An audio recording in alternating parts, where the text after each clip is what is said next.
l'étendue de la maternité de la Vierge Marie. Écoute ma fille et fais bien attention. Je veux te dire une grande surprise de notre amour, parce qu'il y en a encore des surprises. On n'est pas encore rassasié. Et il faut que rien ne t'échappe. Je veux te faire connaître l'étendue de la maternité de ma céleste mère, ce qu'elle a fait, combien cela lui a coûté et ce qu'elle fait encore. Tu dois savoir que la grande reine n'était pas seulement ma mère en me concevant, en me mettant au monde, en me nourrissant de son lait, en prenant soin de moi de toutes les manières possibles durant mon enfance. Cela ne suffisait pas à son amour maternel, ni à mon amour comme son fils. Je vais le dire à l'avance. Vous avez peut-être remarqué dans certains passages de Louisa, des livres, quand Jésus dit « ma maman », ou quand vous voyez dans Maria Valtorta l'amour de Jésus pour Marie. Un psychologue aujourd'hui dirait, c'est un petit jeune qui n'a pas coupé le nœud ombilical, il n'est pas mature, il n'est pas adulte. Regardez sa dépendance de la Vierge Marie. Je le dis comme ça, mais j'ai beaucoup réfléchi, je me dis, mais qu'est-ce que Jésus nous dit là? Bouf! Quand le Seigneur répond, attention, ça met une claque. La réponse, est-ce que tu te rends compte que la seule qui m'a aimé dans toute ma vie ici-bas, c'était la Vierge Marie? J'ai dit pardon, Jésus.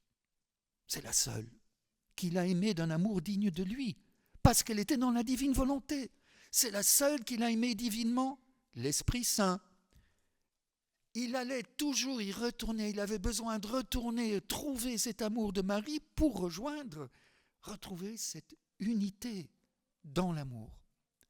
Tout l'amour des autres, même de Saint Jean, c'était un amour humain. Oh, certes, il dit, vous avez déjà reçu l'Esprit Saint par la proximité, mais ce n'était pas une plénitude. Quand on comprend ça, on se dit pardon, vraiment, parce que c'est quand même une question, je crois qu'on s'est tous posé. Qu'est-ce que c'est cet attachement de Jésus tellement fort à la Vierge Marie?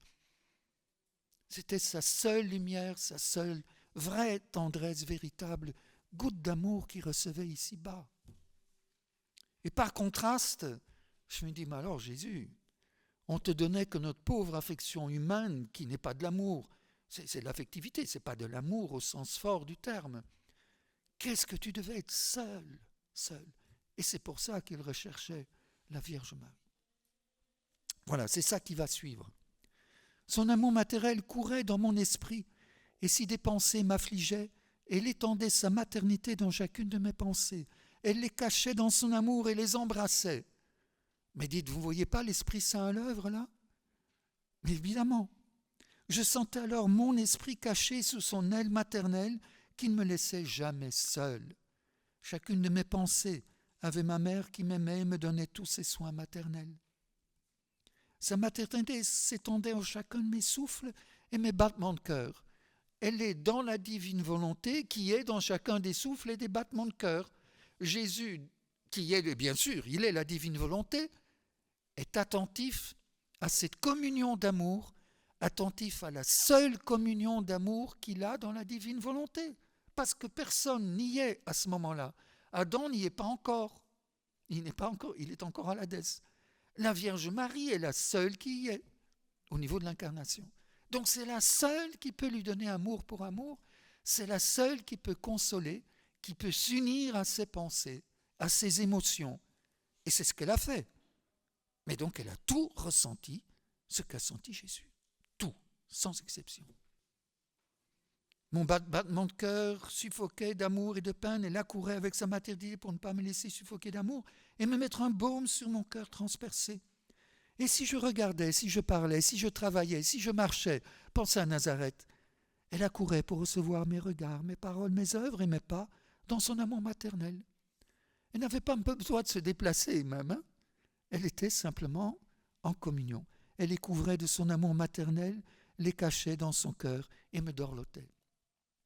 La réciproque était évidemment vraie aussi, que Marie se nourrissait de l'amour de son fils pendant tout son temps qu'elle était ici-bas.